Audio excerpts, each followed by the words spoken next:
All right, well, it's Monday night and I just got home from work. I got welding yesterday, so I got to finish out all these welds all the way around. So that's what I'm gonna be working on. So let's see how it goes.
Alright, so the bumper's been stripped twice, wire brushed, now scrubbed to get all the stripper off.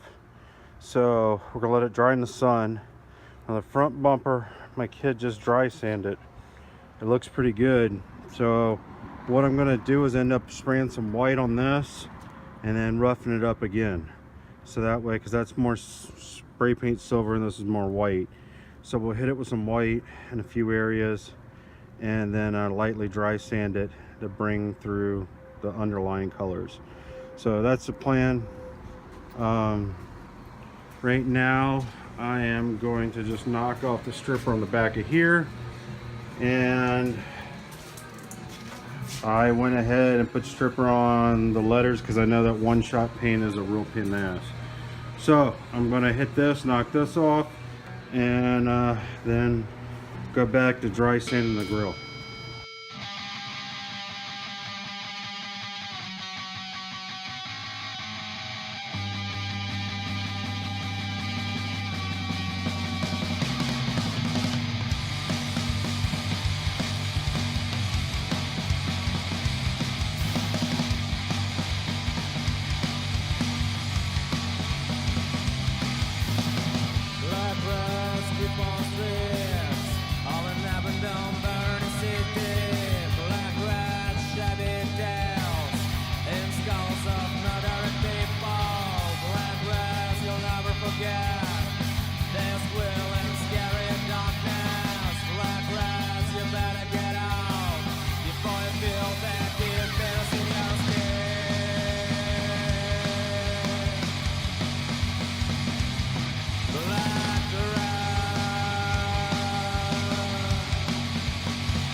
All right, guys, so what I'm doing in this process is I'm actually painting on this paint stripper, aircraft paint stripper.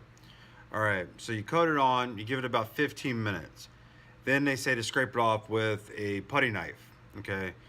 Well, with all the curves in the truck, that doesn't work really great. So what I'm doing is just a wire wheel, like a cup-shaped wire wheel, with the drill, and it's going through and knocking all the flake off. And the truck's got so many coats of paint on it that once that's done, I let it dry. I do it again, so on and so forth. So it's a long process, but it is a lot faster than just sanding the paint. So that's why in these videos you're seeing it slowly come down, and that's what it is. But it's a good way to do it, and you got control of it with the wire wheel. It doesn't take it down real aggressively. So yep, that's what you're seeing in the stages here. All right, do me a favor, like, subscribe, and check out the next one. A lot more happens.